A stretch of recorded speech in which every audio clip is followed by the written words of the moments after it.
The Forest Cloak Princess.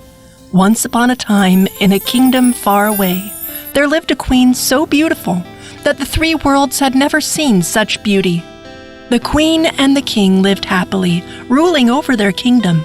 They had one daughter, but the great misfortune befell them as the queen became very sick. Every remedy and medicine was given to her, but to no avail, and she passed away. The king was heartbroken.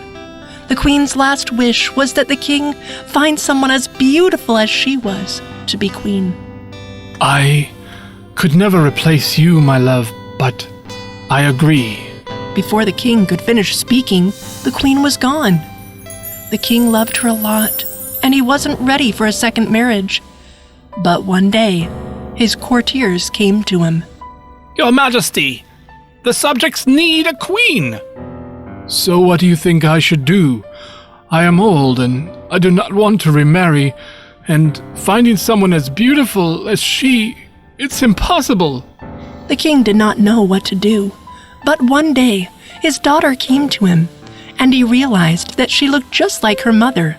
The same golden hair, the same heavenly beauty. An idea struck the king's heart, and he made a decision. Finally, the promise he had made to his dying wife would be fulfilled. The king summoned his courtiers to the court. The new queen of our kingdom shall be my daughter. She shall raise the power as the queen, and she shall be married to the son of the prime minister who will become king after I'm gone. The princess was not happy. Father, what is this? It was your mother's wish, my dear. But how can I marry someone I don't even know? Enough. I have made my decision. Okay, grant me 4 wishes.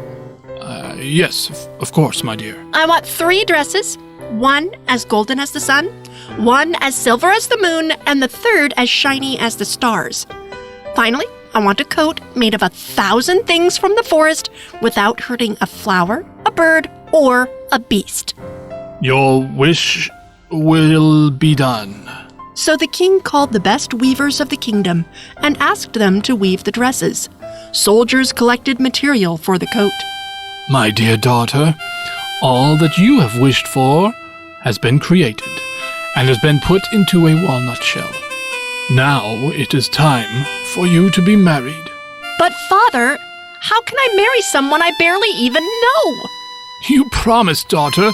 Now stay true to your word so I can stay true to mine. Father, what Mother meant when she said that, she meant love makes people look Enough. beautiful. How can... You shall get married tomorrow. The princess decided to run away from the palace. She left a note for her father, the king. I am sorry, Father. Someday you will understand. The princess walked across the country and forests into other kingdoms that she did not know. One day, tired, she found a hollow tree and fell asleep inside it. The king of the country happened to pass by. Your Highness, there is a stranger inside of a hollow of the tree. She's wearing a cloak that no one has ever seen. Very well. Bring her to the palace. So the soldiers woke up the princess. The princess went into the palace where she was given kitchen work. One day, the king had a feast. After all the work, the princess asked the cook, Sir, the work is done. May I please go and see the ball? Aye, it's all right. But come back within half an hour. Thank you, sir. I shall. The princess ran to her room. She got cleaned up and wore a dress as golden as the sun from her walnut, and let her golden hair down and went to the ball. As soon as she entered, everyone was mesmerized by her stunning beauty, and the king danced with her. When half an hour was over, the girl vanished and got back into the kitchen to do work. Wait. First, prepare soup for the king. Yes, sir. So the princess prepared the soup for the king. She also put her golden ring in the bowl, poured the soup, and served. The king summoned the cook. Did you make this soup? It certainly does not taste like your usual soup, because this soup is better than any soup I have ever tasted before. And from my kitchen. But I think a girl made it. When the king finished the soup, he found the golden ring at the bottom of the bowl. So the cook called the princess, and the king showed her the ring. Is this yours? How can a poor kitchen girl like me have such a ring, Your Highness? You remind me of someone I met at the ball today. Your soup was delicious. Thank you. My pleasure, Your Highness. A few days later, there was another ball in the palace. Once again, the princess asked the cook for permission to watch the ball. This time, she put on her dress as silver as the moon. The king danced with her. But as soon as half an hour was up, she disappeared and became a kitchen girl once again. This time, the princess took her golden necklace and put it at the bottom of the soup bowl and sent it to the king. This is the best soup I have ever had. What is this? A necklace? Send the kitchen girl in again. Once the princess got there, Is this yours, girl? how can a poor kitchen girl like me have such a necklace? The king couldn't help but wonder about the mysterious kitchen girl and the lady he had met at the ball. So when the time for the next ball arrived, he decided he would find out the truth, because he wasn't bright enough to put two and two together.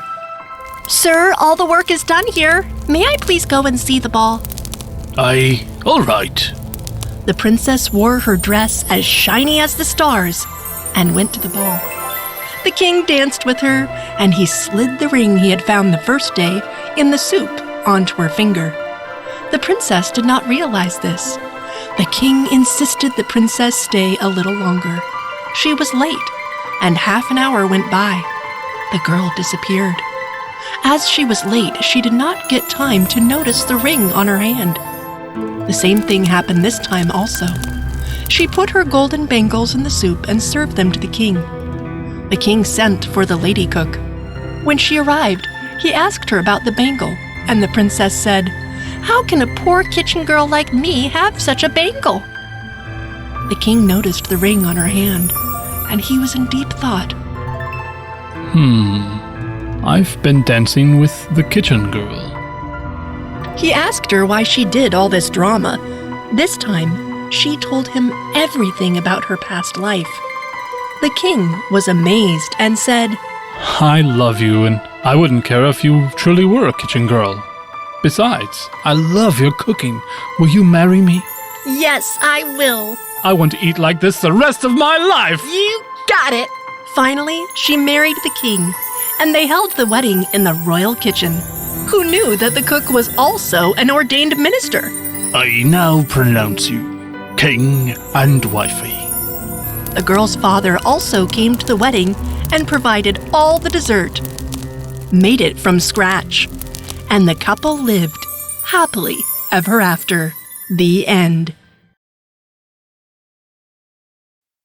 If you enjoyed this story, please like and subscribe our channel and press the bell icon to get future updates. And don't forget to comment.